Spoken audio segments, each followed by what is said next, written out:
So an absolutely enormous Warhammer 40K update today. Looks like about half the factions in the game have got some fairly major changes in their Index Errata. Looks like we've got some fairly big changes for Necrons, Eldar, Genestealer Cults, and many more. Let's talk through each faction in turn.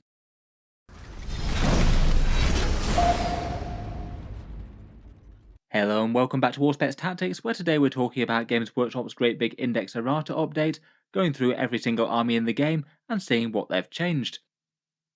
This update is the long-awaited Index Errata, something that they'd publicised was coming for really quite a long time now. Basically, the index cards for Warhammer 40k were absolutely chock full of errors, everything from minor war gear issues and keywords missing that really needed to be there, to some really quite ambiguous, massive powerful faction rules for the game, and some enhancements that were either just crazily powerful or didn't work at all. As a result, there's really quite a lot of meaningful updates for a bunch of the factions here, and it does affect a fair few of the more powerful choices in certain armies, as a lot of the things that were unintended rules interactions or things they just slipped up on the wording on, they were often some of the things that wound up being best for the army.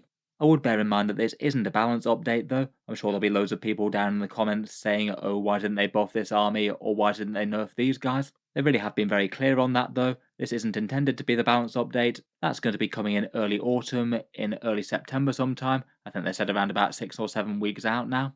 Maybe not the longest time to wait in terms of Warhammer 40k updates, and I'm really hoping that that gives a helping hand to some of the more struggling factions, maybe things like Leagues of Votann, Admech and Death Guard for example. Still though, as mentioned, a lot of these are really big, and some armies have had their rules toned down via this, a few of them have actually got rules boosts.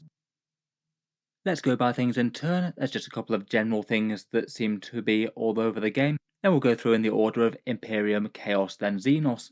Perhaps one of the most common things that looked like it was a clear error is that Rhino profiles across the game were a bit weird. A few of them got a 2-model firing deck, a few of the Loyalist ones in particular, like the standard Space Marine Rhino, though not all the Chaos variants did for some reason. I did kind of wonder whether this was some sort of weird thinking in terms of Havoc launches on hatches and things, but it does appear that literally all the Rhinos were intended to have a 2-model firing deck, so good news for the armies that didn't have one on their profile. Good to see the Rhinos standardised, and you can fire some guns out of the top hatch if you'd like. Another really quite major and basic error that they had throughout quite a lot of datasheets is that quite a lot of profiles didn't have the option to take a close combat weapon. For the most part, Games Workshop added the profile so that each unit could fight in combat, but certain units could take things that subbed out their other combat weapons, and then didn't give them any profile whatsoever to fight within the fight phase if they happened to have, say, 2 ranged guns or something weird like that. Basically now everything in the game gets your standard AP 0 and damage 1 close combat weapon, even if you've traded away all your fancy melee gear.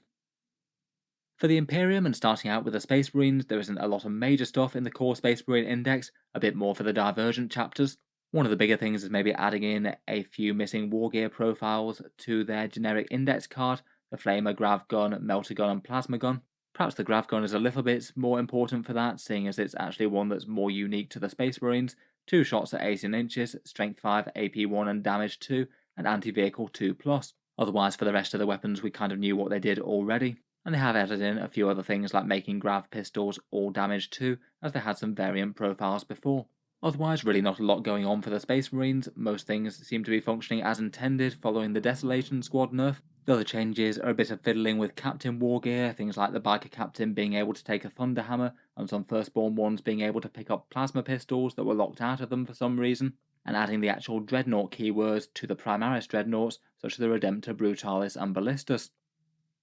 There's a little bit more important stuff for some of the Divergent Space Marine chapters. One obvious oversight that needed fixing were the Black Templar, Marshal and High Marshal Helbrecht profiles. They were lacking things like the Captain, Chapter Master or Lieutenant keywords, and these were needed to allow other characters to join the same squad. High Marshal Helbrecht now has the Chapter Master keyword, so it doesn't stop you taking a second character within the unit. They also seem to have given the Sword Brethren their Lightning Claw profile back, allowing one to be taken per squad of 5 models, with twin linked and re-rolling wound rolls. Seems like that could be okay to pick up within the unit, adding a little bit more to their melee punch. Otherwise for Blood Angels not really much, fixing a couple of keywords like adding the Dreadnought tag to 2 of their Dreadnoughts plus the Smoke tag. Dark Angels are allowed to take a single power weapon in their Deathwing Terminator squad, though you wouldn't really want to in the place of the Power Fist I think. And Deathwatch mainly get minor war gear fixes, Thunderhammers getting 3 attacks for Proteus Terminators, Eliminators being able to take the las-fusils and the bolt carbines on their eliminator bodies in place of the bolt sniper rifles, and of course they already had that errata to the Hellfire round stratagem when applied to devastating wounds weapons. Finally, they fixed a little bit of weirdness with the Space Wolves index. They still had their Wolf Scouts on 1 wound rather than 2, so that's been fixed. And they've rewritten their Venerable Dreadnought stat line to be a bit more in line with the other Dreadnought from the Codex. It's toughness 9, a 2+ save and 8 wounds. Moving on to bigger stuff now, and the Imperial Knights have a couple of really important clarifications, and it seems that the Lay Low the Tyrants rule is just a single hit roll and wound roll of 1, it doesn't apply to all of them. This one wrong-footed a whole load of people at the start, and tournaments were making different rulings on this. Safe to say that the wording was confusing enough that people weren't sure, though I did think that strictly rules as written, the single reroll was the correct interpretation, and that was the way that I was playing it. Perhaps what added a bit to the confusion was that other language rule sets flatly disagreed with this take, more heavily implying that it was every hit roll and wound roll of 1 rather than just one of them. I think it's still a good rule and basically is a flat damage buff to the Imperial Knights all game long. I think it's more worth it than the other one, and it's particularly good with Armiger Warglaive Thermal Spears. Every time you re-roll a hit or wound of 1 with those, it adds a whole load to your expected damage output.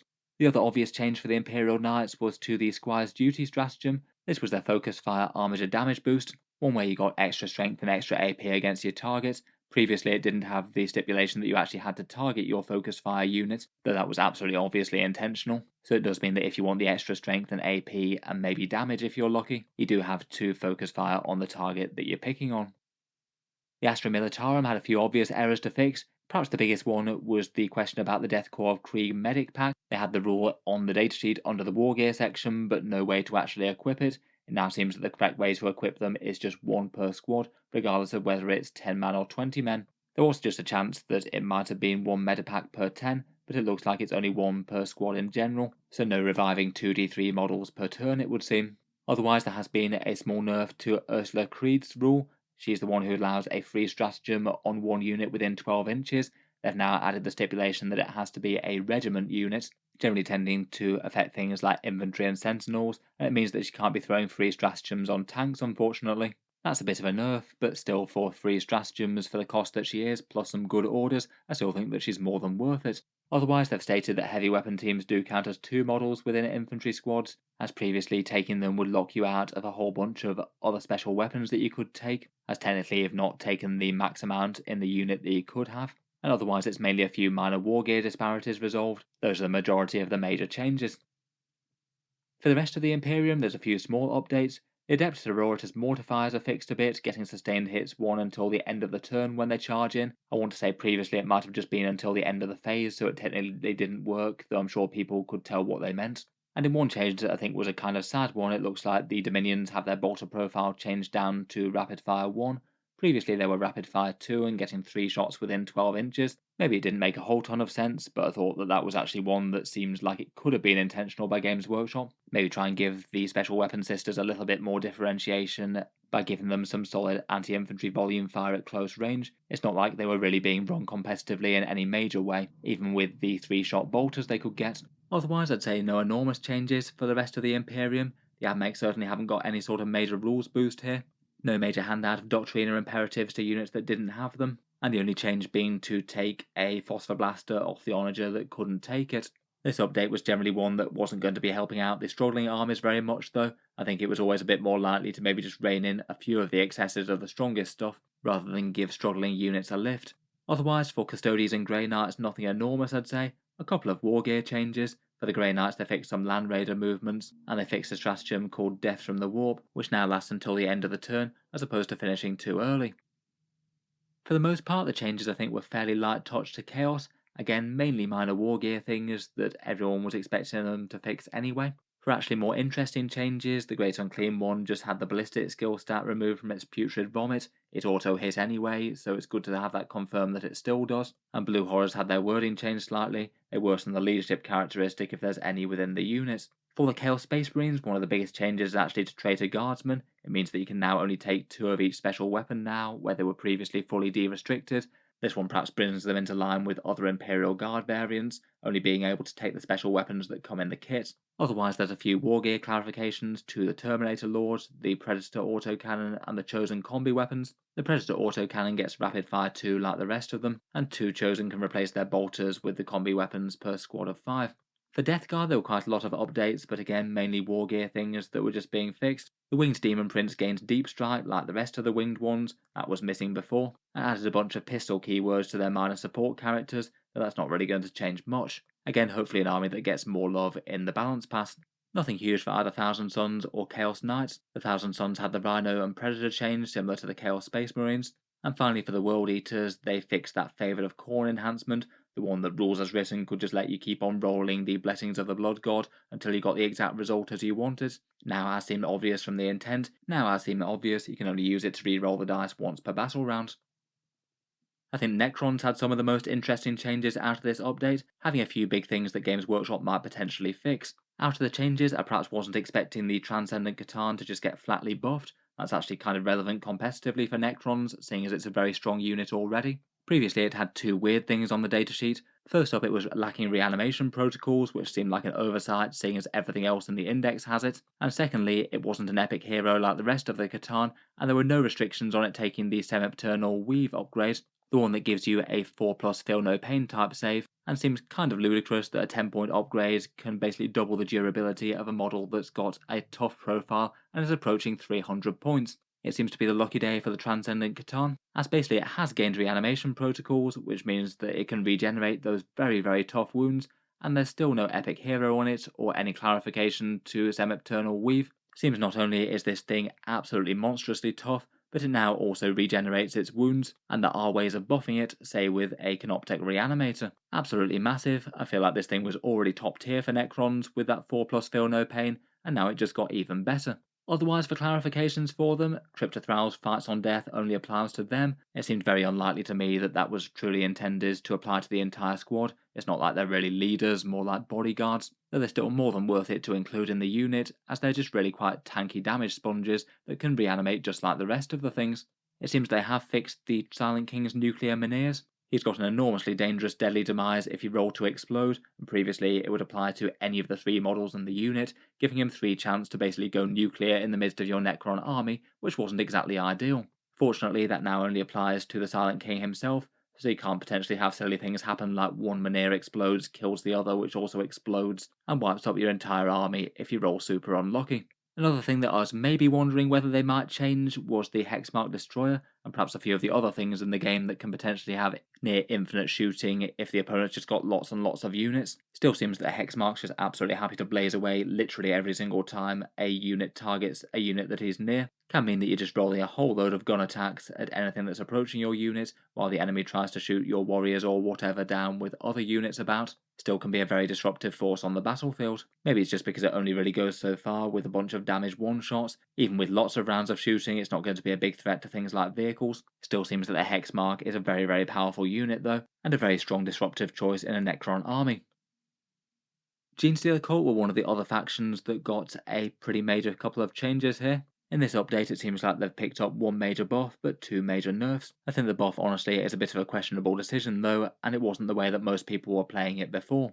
The buff to them means that if you put a unit back into Cult Ambush, it now counts as a completely new unit, whereas previously it sort of counted as returning the existing unit back into reserve. So most people were playing it with things like demo charges not being restocked, so you don't get to use one-use weapons more than once. I think if they're saying that you have to create a new unit and put it in reserve when your first squad is wiped out, that would imply to me that the demo charges would come back and regenerate when the squad's restored. Though even then I think there might still be a little bit of room for interpretation with that, as it says that you put an identical unit to the one that was just destroyed. Might still depend a little bit on what they mean by identical, whether they mean identical with one-use weapons already used or not. Due to the new unit thing though, it seems like most people's initial read of this seems to be that they do come back with demo charges restored for the Acolyte hybrids, which perhaps really isn't a buff that the Genestealer Cult needed. They're kind of monstrously powerful things that can take down some of the toughest stuff in the game. I think rules as written, most people were playing like the one-use weapons didn't come back with Cult Ambush at the moment. Overall seems pretty scary stuff, and definitely makes Acolytes with demo charges seem a little bit more tempting, if that interpretation of the rules reading is correct. Otherwise, they have had two at least fairly major nerfs as well, I think both of which I was kind of expecting really. Cult Ambush now means that your unit actually has to drop within 3 inches of the blip token fully, while previously they were deployed via Deep Strike and only one model had to be touching the blip token, so say if you returned a Neophyte Hybrid squad to the game, they could potentially have one model touching that and have loads of models chain out towards the enemy to get some nasty seismic cannons in strike range. This means that when the Genestealer Cult units return to the board, they are going to be a little bit of a ways back. Perhaps a bit more as intended, somewhat out of the fight, and might need another turn of moving up to really get forward to contribute, and this will be a blow to the momentum of Genestealer Cult armies being pinged back onto the board. The actual radius of this isn't actually the biggest in the world as well. It's kind of close whether you can actually fit a maximal 20-man block of neophytes on there. I think that you just can, but if part of the drop zone is screened out by enemy units or terrain, then you might have trouble. You might not be able to set up the full unit. And the same seems to be true of the Jackal bikes as well, which have rather big bulky bases. You'll still be getting the vast majority of the unit back though, and it's still very, very powerful. Finally, the other fairly major nerf that they got were to their Jackal bikes, which were taking at least fairly regularly competitively. They had a weird rules interaction that I was saying just the other day in my Genestealer Cult Index review that I did think was kind of unintentional. They've got a demolition run rule where if they end a normal move next to a unit, they get to throw mortal wound bombs at them, and then the Jackal Alphas meant that they could make a second move after shooting, and that could also trigger the demolition run bomb. Means that now if you're taking them, a big unit massed up will be averaging 5 or 6 mortal wounds, rather than being able to double down and getting around about 11. I think that will probably put them a bit back towards their more intended role as scouting disruptive bikers, as opposed to being big blocks used for damage. In reality, it might just mean that people take them a lot less compared with neophytes and acolytes. Overall, maybe not the worst changes in the world. I feel like the demo charge thing perhaps wasn't the most helpful though for arguably one of the top factions in the game.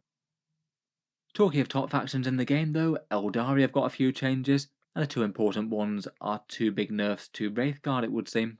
Wraithguard are one of the many Aeldari powerhouse units right now, really quite tough, really quite dangerous, and they get a very nice shoots you back rule when they get attacked either at range or in melee. Previously, their War Construct rule meant that their guns got the pistol rule when they got hit in melee, which means that if they got attacked, they could shoot you back, and all their guns would be able to fire even if they were locked up in combat. Seems that Games Workshop have just made a flat out rules change here, it's not an errata or anything, and they basically no longer get the pistol rule when they get attacked. It means that their rule will now only trigger if they're actually shot in the shooting phase. If they're attacked in the fight phase, they'll no longer be able to shoot you back, as they're infantry in combat and won't be able to fire.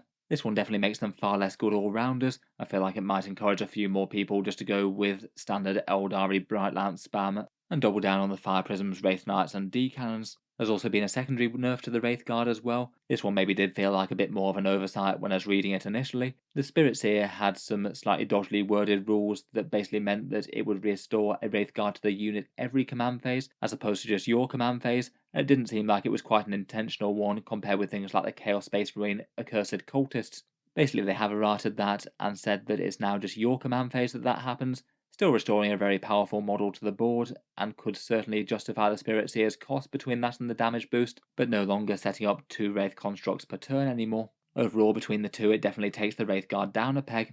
Otherwise, a couple of nice quality of life changes that maybe don't affect the cutting edge of Aeldari armies quite so much. Eldar Corsairs can now be taken in Inari if it rains the Warlord. Kinda makes sense, as it was in her core rules that she could join squads of them, but the Inari rules locked them out for some reason. I guess gives her another option for a bodyguard unit should she want one. And the Autark has had a bunch of changes to their war gear options. I think it's a bit more so they can mix and match between the kits at first glance, as Games Workshop did sell the 2 Autark kits as being interchangeable in previous promotions, plus there was the ones that was on the start of the Aeldari Codex cover. There's been a minor change to his Reaper launcher as well, with only damage 1 on the Star Swarm missiles. Some hits to one of their better units here might not help them out overall, but in general they're still going to be a top tier faction.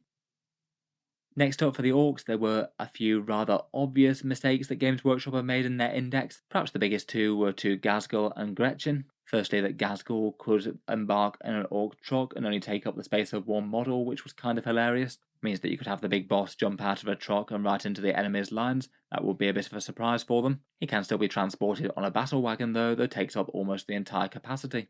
Gretchen as well had a quirk of the datasheet where they could count as toughness 5 in combat, somehow being wounded on the Rontherd's profile but taking the actual saves and damage on the Gretchen models. Weirdly, Games Workshop had written the rule so they had an exception at range but not in melee. This seemed fairly obviously unintentional, as the Gretchen unit is toughness 2, and it didn't make sense that the entire squad will get toughness 5 just because he had a couple of Rontherds in it. I'm really not at all surprised that they changed this one. Gretchen will still be well worth taking though. Just the sheer amount of wounds that you get for the points cost is really good. Excellent little screening expendable units that you don't have to care too much about, and generating command points on objectives is a really big bonus. A couple of squads of them seem to be pretty much auto-include in Orky lists, and you could certainly still use Zogrod Wartsnagger to take a big tankier blob into the midfield. Otherwise, twin big shooters have all got their range updates to go to 36 inches, as there was some disparities. The mob rule stratagem was broken as well. That one now applies to the next command phase, rather than just literally for the command phase itself. That's perhaps a bit of a questionable one that I'm not the biggest fan of in the first place. It's the one that allows you to use stratagems on the unit even if they're battle shocked. And finally they added a whole bunch of obvious keywords: character to the Deathkiller Wartrike, mega armor to the relevant characters, and blast to the kill cannon. For the Tyranids, there's just one major nerf to Barb Gaunts, which I think a fair few people probably could have seen coming, but it seems that their god tier scoring Spore Mines do appear to have escaped this Index Errata, at least at time of recording. Barb Gaunts had a rule where they basically slow down 1 infantry unit per hit that they got on them, meaning that a unit of 5 could theoretically just divide firepower 5 different ways and basically slow down an entire enemy infantry army for just 50 points worth of investment. Compared with all the other units with that special rule, they just have the option to slow down 1 enemy unit. This one did seem like an oversight, and it looks like Games Workshop has decided to patch it. Probably makes them just a little bit less god tier counter infantry than they were before, but still for their base stats I still think they're a very, very good choice. If you compare them against just about any other 10-point enemy infantry in the game, they're tougher than most of them with toughness 4 and 2 wounds, and pack a better gun with them with a big strength 5 blast. They can still slow down the most important out of the threats that they target. I still feel like a unit or 2 is a pretty reasonable include in a Tyranid army. Still probably not worth going super heavy on them though, only really being any good against infantry does limit them a bit, so you wouldn't want to overinvest if you happen to be playing against a whole bunch of vehicles or something. I was kind of interested to see whether Games Workshop might do anything about Tyranid Spore Mine shenanigans. These are seen as a bit weird as they get launched out of biovores to sort of auto-complete certain secondary objectives, unless the opponent can literally absolutely screen every little nook and cranny of their deployment zone. Just seems like maybe a little bit weird and unintentional with their mission pack, I think. Games Workshop did crank up the points cost of the biovore by really quite a lot, going all the way from 40 up to 65, far more than other barrage units, and I think that this was part of the reason. For competitive lists, though, it really doesn't seem to have changed much. People are maybe just taking 2 biovores rather than 3. I think it's just perhaps a bad interaction with the missions, and to me it doesn't really feel like it's functioning as intended by Games Workshop's mission pack. Admittedly, I think that without the Spore Mines propping up the Necrons' win statistics, the Tyranids would be in a far worse place in tournament rankings than they would be now. But in general, I feel like most Tyranid players would rather the army actually be good based on the units and datasheets, as opposed to a somewhat gimmicky objective scoring mechanic. At the moment, though, the Spore Mine reign looks like it continues to score for another day. Kind of makes Tyranids into an army that you need to play quite aggressive against and try and beat them in terms of raw damage and primary, as they do have a very good chance of outscoring you on secondaries. Finally, we've just got a couple of minor changes for the Tau Empire and the Leagues of Votann. For the Tau Empire, perhaps one of the most obvious things were accelerator burst cannons, a few different profiles scattered throughout the units. It does seem that fortunately for them, the one that Games Workshop's chosen to go with is the AP-1 version. A fair few of them had AP-0, so I guess a few things like Devilfish and Long Strike get a little bit more bite on their secondary weapons. Not the biggest change in the world, but not unhelpful. I was wondering if they might publish some sort of errata or FAQ to talk about their guided units and therefore the greater good rule. I feel like there's a little bit of lack of clarity regarding guided units guiding others, though it doesn't seem that there's any FAQs or errata with that section. Finally, for the Leagues of Votann, there were a couple of bits that needed addressing. Appraising Glare was their enhancement that was actually quite a good one. This is the one where you nominate an objective marker, and then units near that become a bit easier to kill by gaining some more judgment tokens. This one now lasts until the end of the next command phase, rather than the end of the same command phase, which meant it did nothing. Quite good for that one, and it's not just until the end of the turn, so it's a little bit more powerful than it might have been with that. Otherwise, they just made a slight tweak to the wording of Uthar the Destined. Previously, he had a rule that allowed him to re-roll damage results, but now he doesn't get that anymore, as he doesn't have any random damage weapons. It's just the hit roll and wound roll. So anyway, that's just about the bulk of it. Definitely a few important changes to certain factions here, and really quite nice to have some answers to a few of the questions that people were unsure about. I still feel that there's maybe a few things that are maybe unintended or could even just use a positive FAQ to say, yes, we really do mean it to be like that. But looks like for the moment, anything that's escaped addressing looks like it's intentional, and it's pretty guilt-free for using in competitive games. I'd say perhaps the biggest and most impactful updates might be the changes to Aeldari Wraithguard. They're a very popular competitive unit in a strong faction. The change to the Genestealer Cult Ambush and the Jackals, maybe losing a little bit of raw power with the stringing out of neophytes being nerfed, and the Necrons came out of this fairly well, I think. The Transcendent Catan somehow getting better and even more tanky. The Silent King's Mynheer's not going nuclear quite as much, even if he's not run competitively very much, and the Hexmark escaping any updates, so it's still quite big firepower. I do quite like the way they've finally got round to clarifying the Lelo the Tyrant for the Imperial Knights rule as well. That was just far too important a rule to have people debating it. Let me know your thoughts though. What do you make of these errata updates, and which ones do you think are good or bad, and why? If you've enjoyed the video, then feel free to subscribe to Auspex Tactics, or I'll certainly keep the regular 40k videos coming. I do tend to post new ones just about every day. And finally, if you have been enjoying all the updates on the channel, I would just like to mention that Auspex Tactics does have a Patreon page as well, and you can find that linked in the video description if you'd like to help support there. Channel patrons do get a fair few advantages, seeing certain videos early, regular votes to see what sort of things happen next on the channel, and automatic entry into the regular prize giveaways with the chance to win some big model kits each month. If any of that sounds good to you, or you'd just like to help support, the link is down in the video description. In any case, a massive thank you for listening, and I'll hope to see you guys next time.